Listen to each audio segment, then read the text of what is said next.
Traguardo corner. Ayrton Senna runs ahead of Michael Schumacher, who gets those left side wheels up on the curbing.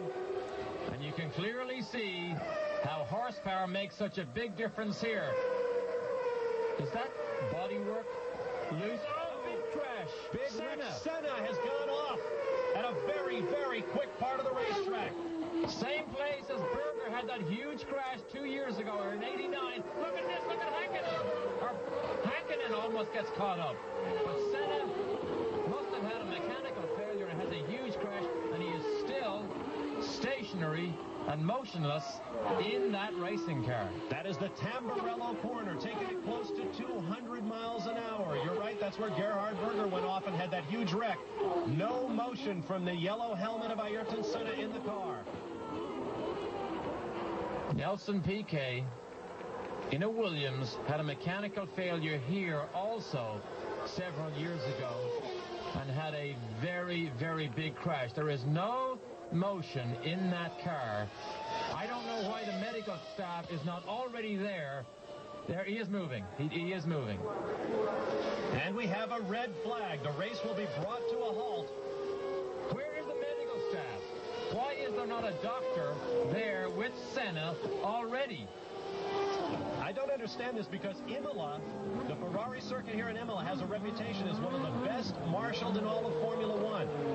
When Berger had his accident back in '89, there were corner workers on the run toward his car before it stopped and burst into flames. Now, I saw a course car pull up next to Senna. Let's see if we can tell what happened. Something clearly broke. He leaves the track at a tremendous speed. Probably 190 miles an hour. Huge impact as the outside wheels, tires, bodywork, and Senna is already unconscious because of that impact. Once again, the question has to be head and neck injury. With those helmets, and helmet makers have done much to try to lighten those helmets while still providing protection, they are still enormously heavy when taken together with the weight of the driver's head. And that puts tremendous stress on the neck of the drivers in these huge crashes, 10, 15, 20 G impacts.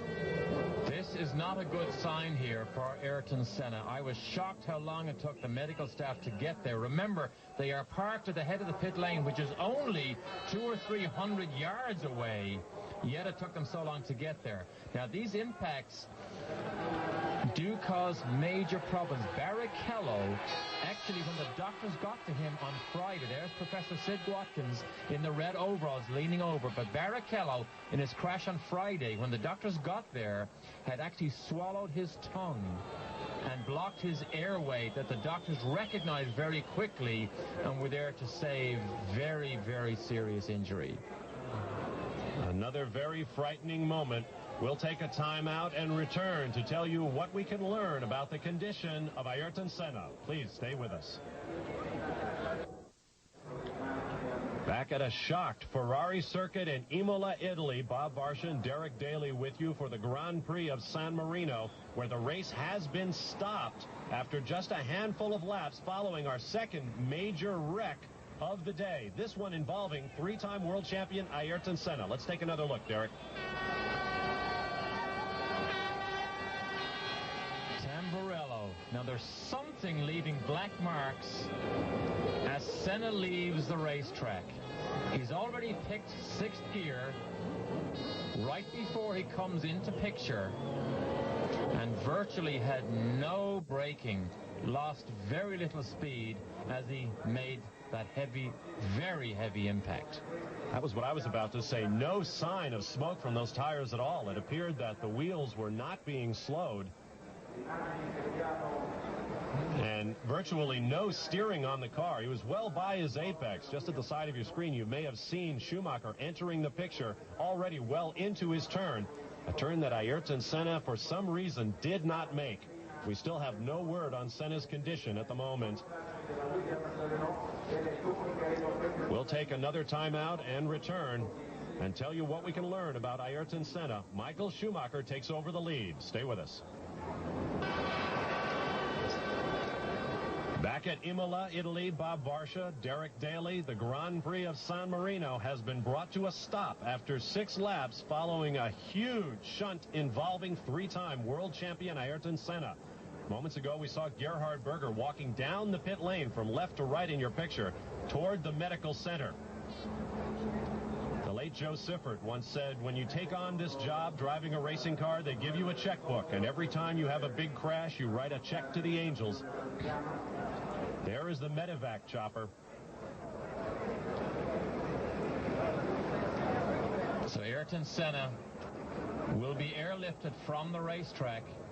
We saw him in the car for a long time motionless. We saw one movement of his head and his helmet, and then the doctors got there.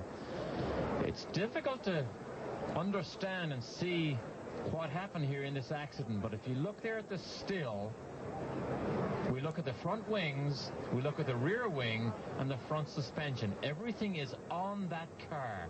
Now, what we don't know is whether he got a puncture in the right front, whether there was something mechanically with the suspension, but he obviously made no attempt to get round Tamburello, and just a huge impact.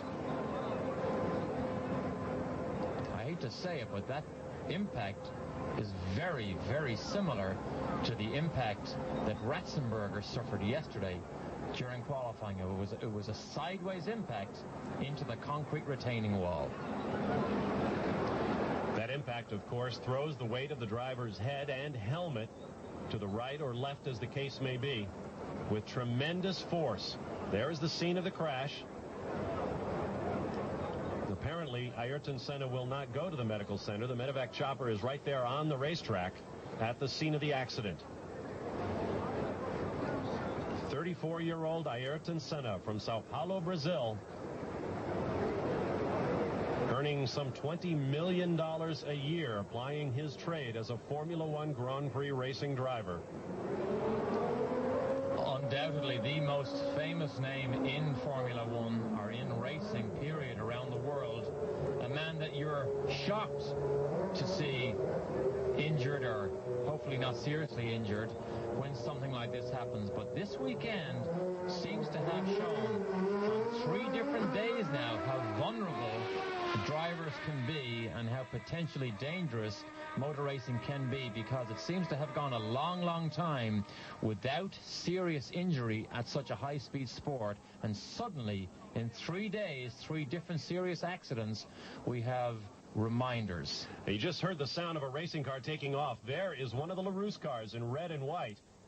Knowing that the accident scene was just around the corner from the pit exit, I was wondering, as Derek was speaking, what in the world someone was getting all the way up to Full Tilt Boogie with that scene just around the corner. But there is the LaRousse car parked. The driver, I believe that's Eric Comas from the look of his helmet, asking to be allowed to go through, and apparently he will be allowed through. Ayrton Senna will be airlifted to Majore Hospital in Barcelona. The problem when racing cars hit concrete walls sideways like that so hard, it's sometimes not the impact sideways, it's the wheels and suspension pieces that have to go somewhere that come back and very often wrap their way into the cockpit and bang the driver's head. That can cause the serious injuries. There is Pedro Lamy, the 22-year-old Portuguese driver for Lotus, who was involved in that crash at the start line that took both him and